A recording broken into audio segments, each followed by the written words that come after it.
Welcome to my studio. This is the part of the show where you send me photographs and we take a look at it and come up with some ways to improve your landscape. And today we have a project, a small cottage, that is in need of some style ideas for the exterior. You can see this is about a 1910, 1920 craftsman style cottage. Stucco that's been painted, the brick has been painted, and the idea here is how do we improve this bed along the side of the house. One of the first things I would do is take this trellis, which is slightly too short for this space, and mount it on here up like this. This garden is zone 7, so I know that something like Carolina jasmine could grow up here. It's an evergreen vine and it blooms yellow in the spring. So I would mount that here because you get partial shade. You can see this oak tree here and this tree over here is bringing some shade here.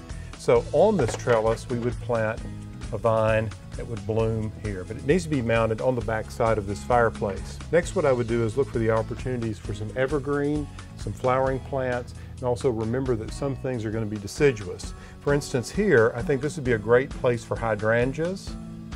Over here, hydrangeas. So we're falling underneath each one of these windows with hydrangeas. But here, I would use a little small-leafed azalea. It's evergreen here, and then come under these windows with the evergreen azalea here of the same variety. These hydrangeas could come on over to this space, fill in there like that. Now here on the front of the house, I think you could do a camellia here. And at the end of this house, I can't see it, but one could bring another camellia over here, and you could even put one on this corner here. Then in this area here, under the tree, where you have shade and where you have potentially dry soils, I think we should go with a ground cover. Something very simple. This whole bed should be filled with ground cover up to a certain point here. So this is all ground cover.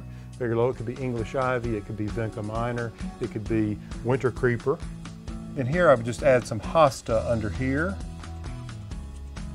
And then along in front of the hydrangeas, one could plant seasonal color here. And for the shade, I'd recommend maybe some of those Rockapulco impatiens that you could plant here, those double ones that look like little roses.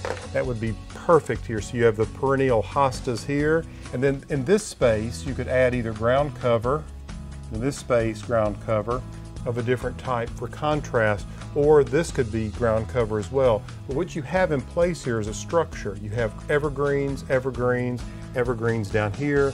You have the hydrangeas, azaleas, and azaleas, and then across the front or the edge of this would be some kind of ground cover or seasonal color.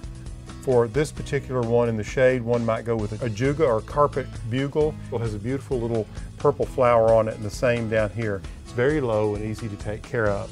So, Marianne, thank you for sending in your photograph. Hope this is helpful, and good luck with your landscape project. Now, if you have photographs of an area that you need some help with, whether it's inside or out, send me the photographs and I'll do what I can to help you. And if you enjoy these style pieces, make sure you subscribe to eHow Home.